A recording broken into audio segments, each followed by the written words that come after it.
देश. सुजलाम सुफलाम माझा भारत देश. उत्तरेस हिमालयाची सावली तर दक्षिणेस विवेकानंदांची कन्याकुमारी.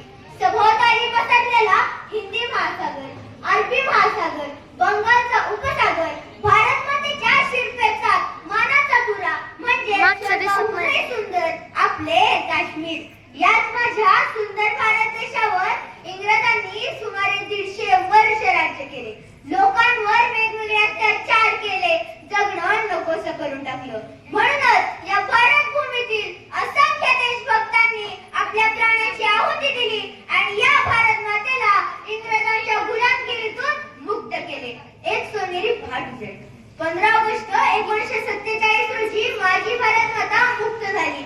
या स्वतंत्र भारत देशाची स्वप्ने अनेक मोठमोठ्या माणसांनी पाहिलेली होती. त्याच स्वप्नपूर्तीच्या वाटेवरून चालत असताना आज माझा भारत देश जगात विकसनशील आहे, जगात महासत्ता होण्याच्या मार्गावरती आहे. माझा भारत देश हा कृषी प्रधान देश म्हणून ओळखला जातो. इथे शेती पारंपरिक व तंत्रज्ञानावरती आधारित केली जाते. जसे की धान्याची पेरणी करताना आजही नक्षत्रे पाहून पावसाचा अंदाज घेतला जातो आणि जोडीला ड्रोनद्वारे फवारणी करून ऑटोमॅटिक मोटारी बसून आर्टिफिशियल इंटेलिजन्स या तंत्रज्ञानाचा वापर सुद्धा माझा शेतकरी राजा आज करतोय. त्यामुळे धान्यांचा पिकांचा दर्जा सुद्धा सुधारत आहे.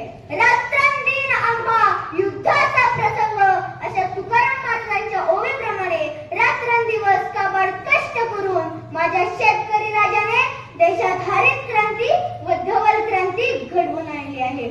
आर्थिक क्षेत्रातही माझा भारत हा अग्रस्थानी आहे. म्हणूनच एवढा मोठा असून सुद्धा अनेक राज्ये, केंद्रशासित प्रदेश या सर्वांचा समतोल राखून भारताची अर्थव्यवस्था मजबूत बनली आहे. म्हणूनच ती एक आदर्श अर्थव्यवस्था म्हणूनही ओळखली जाते. जहाँ डाल डाल पर सोने की चिड़िया करती है बसेरा, वो भारत देश है मेरा, वो भारत देश है मेरा असे भारताला प्राचीन काळापासून ओळखले जाते. ज्या राष्ट्राचे चरित्र श्रेष्ठ असते ते राष्ट्र जगात श्रीमंत असते. संस्कृती, प्रामाणिकपणा जिथे ठाई ठाई भरलेला असतो तो देश जगात नंबर 1 असतो. असाच आहे माझा भारत देश. सतयुगातील राम, द्वापारयुगातील कृष्ण आणि 16व्या शतकातील छत्रपती शिवाजी महाराज अशा थोर राजांची परंपरा ही माझ्या राष्ट्राला लाभली आहे. आजही छत्रपती शिवाजी महाराजांच्या जय जयकाराने तरुणांच्या रक्तात नवचैतन्य निर्माण होते.